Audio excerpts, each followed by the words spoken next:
महामारी के दौरान सरकार द्वारा बनाया गया पीएम केयर्स फंड लगातार विवादों में बना हुआ है। इसको लेकर लोगों के मन में कई सवाल खड़े हो रहे हैं, जैसे क्या पीएम केयर्स फंड सरकारी है, इसके खर्च का हिसाब कौन रखता है। इन्हीं सवालों के जवाब के लिए और पीएम केयर्स फंड की कार्यप्रणाली में पारदर्शिता लाने के लिए कोर्ट में एक याचिका दायर की गई, जिस पर कोर्ट की तरफ से पूछे गए सवालों पर केंद्र का जवाब आया है और केंद्र के इन जवाबों ने जनता के मन में और सवाल पैदा कर दिए हैं।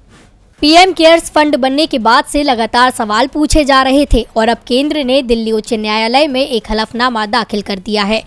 केंद्र ने कोर्ट को बताया है कि पीएम केयर्स फंड एक सरकारी फंड नहीं है, क्योंकि इसमें इकट्ठी की गई राशि भारत के समेकित कोष में नहीं जाती है। प्रधानमंत्री कार्यालय में एक सचिव के तहत दायर एक हलफनामे में कहा गया है कि ट्रस्ट के कामकाज में किसी तरह से केंद्रीय सरकार या किसी राज्य सरकार का कोई प्रत्यक्ष या अप्रत्यक्ष नियंत्रण नहीं है। केंद्र ने आगे कहा है कि पीएम केयर्स फंड में व्यक्तियों और संस्थानों द्वारा किए गए स्वैच्छिक दान शामिल हैं और ये किसी भी तरह से केंद्र सरकार के व्यवसाय या कार्य का हिस्सा नहीं है।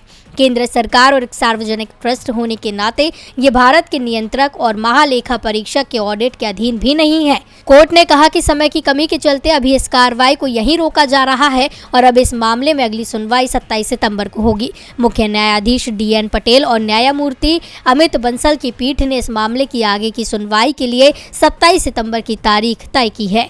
अब केंद्र की तरफ से पेश की गई सफाई ने भी जनता के मन में कई सवाल पैदा कर दिए हैं। सवाल ये है कि अगर पीएम केयर्स फंड सरकारी नहीं है तो वेबसाइट में gov.in का इस्तेमाल क्यों किया गया है। DV लाइव की रिपोर्ट।